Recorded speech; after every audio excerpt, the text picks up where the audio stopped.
Hi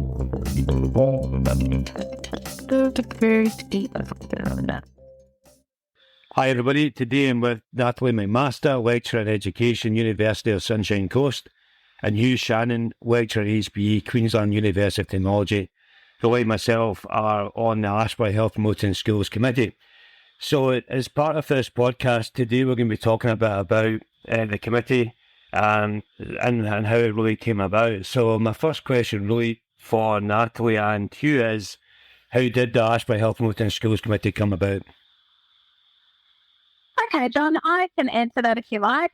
Back in November 2015, the Australian Health Promoting Schools Association had a special general meeting and decided to dissolve their association and to merge with ACHPER.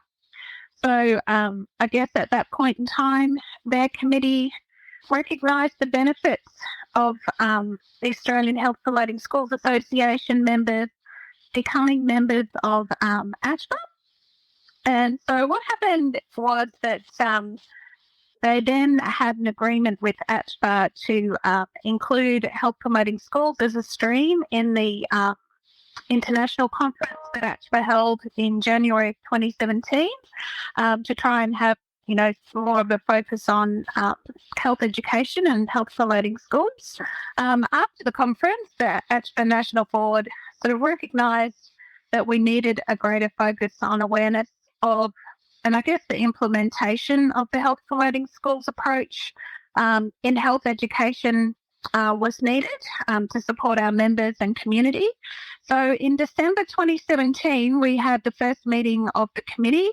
Back then, it was called the ACHPER Active and Healthy Schools Committee, and since then we've decided to change the name to ACHPER Health Promoting Schools Committee to really align all with the focus, of our work. Yeah, and it's really interesting. When I first became involved in it more recently, you and others had done a lot of preparatory work and kind of groundbreaking work. And the thing that I remember is the Australian Health Promoting Schools Association. I remember using the framework and the models that they provided, and I felt it was such a strong, presence in our HP area, and it was interesting to see that it wasn't sustainable, but absolutely great for ACHPER that's now become part of what we do. So, obviously I know as chair some of the focus of the committee, but you've both been involved a lot longer than me. So maybe for you, what is the focus of the committee, would you say? Thanks, John. So the committee has a number of different things that we're working towards. And I guess one of the key things is that we're importantly extending the work of the former Australian Health Promoting Schools Association. So we're continuing that work that commenced with that organisation. And as part of that approach, what we're trying to do is to increase the profile of health education and within Australia, providing an opportunity for a platform for teachers to discuss opportunities for expanding health education, to provide resources, and also looking at ways in which we can plan for events and different projects that could support the work of teachers in schools. And importantly, it's an opportunity to go beyond education, the curriculum side of it, to look at more broadly health promotion across the school setting as well, and ways in which we can support the enhancement of health, not just for students in schools, but for a range of staff, including professional staff, teachers, and other key stakeholders as well. I think it's great that we've got this opportunity, and I think that ACHPER are really well placed because of the national network and because of, one of the, if maybe the only benefit, I guess, of COVID is that we've become a lot more connected in terms of distance through technology. And I think that ACHPER, with the wide network that we've got, this is a really good opportunity for ACHPER, where I think you'll both agree our subject area has been, I guess, the physical education is a more privileged part of HP, and this is long needed, I think, to help support teachers, schools, and as you say, not just the curriculum, but outside of the curriculum, to actually deliver health education in a more holistic way and in a more relevant way, and sharing the resources and the support. So I'm very excited about what the committee can do. So maybe building on from that, perhaps, Hugh, can you tell me what is health promoting schools? Yeah, sure. No problems, John. So the health promoting schools framework that you mentioned that you've incorporated as part of your work, and that it's people would commonly know, I guess, or for those that don't know, traditionally includes three elements. And the first is the curriculum, teaching and learning in the school context. And that's they're the elements that people would typically consider.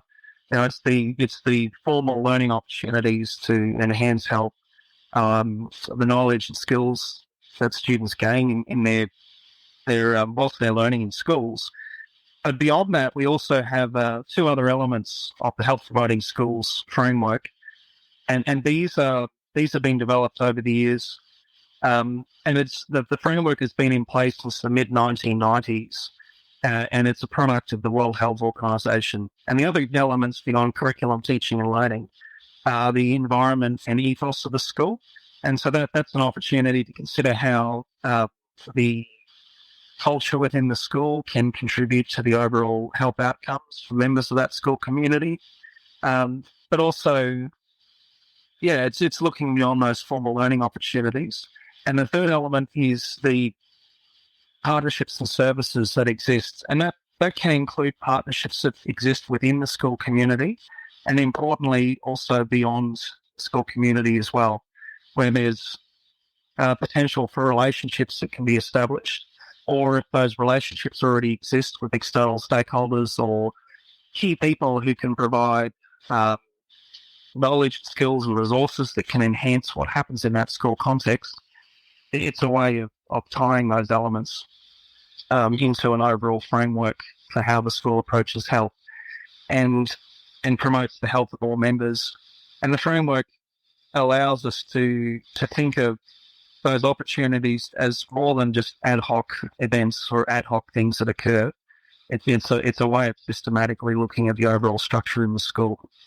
And that's what I remember as a former HPE teacher, using that framework you've just described there. I can visualize it now is quite clearly, and I used it for many, many years, and it was the three intersecting circles, and the fact that they are integrated, they're not taught separately, and it's very much a holistic approach to health education. So the fact that it's been around since the 1990s shows that it's got definite value, and I always remember it as being very applicable to the teaching context that I was involved in, and I'm excited to see what we can do with it moving forward, which leads me to the final question, which is what is the committee doing to strengthen teacher-school community understanding, which builds on from what you said there, Hugh. So maybe Nat could answer that one. So what is the committee doing to strengthen teacher-school community understanding? Yeah, sure, John. I guess one of the things that the committee did is, in consultation with ACHPER members and other members of the committee themselves that have a background in health and health education, we developed two documents to support the work of ACHPER and to engage more with health education in communities. The documents haven't been published yet, but one of them is a definition of health education in schools, because I guess the committee felt that we didn't really have a very clear definition of health education in terms of best practice, and looking at that, health promoting schools approach, and, looking at that whole school approach to health education. And the other document is the National Principles of Health Education. And so what we did with the National Principles is we turned them into a self-audit tool for teachers and schools to use to be able to evaluate the health education that's occurring in their schools in a format where they're really looking at, their practice, at, ensuring that what it is that they provide is sustainable, developmentally appropriate, based on evidence, those types of things, as well as the inclusion of the things that Hugh was talking about in terms of health promoting schools. So really looking at the school ethos, the culture of a school, as well as how they work with their communities as well to, to try and promote that positive, lifelong, healthy behaviours in young people or, people in school.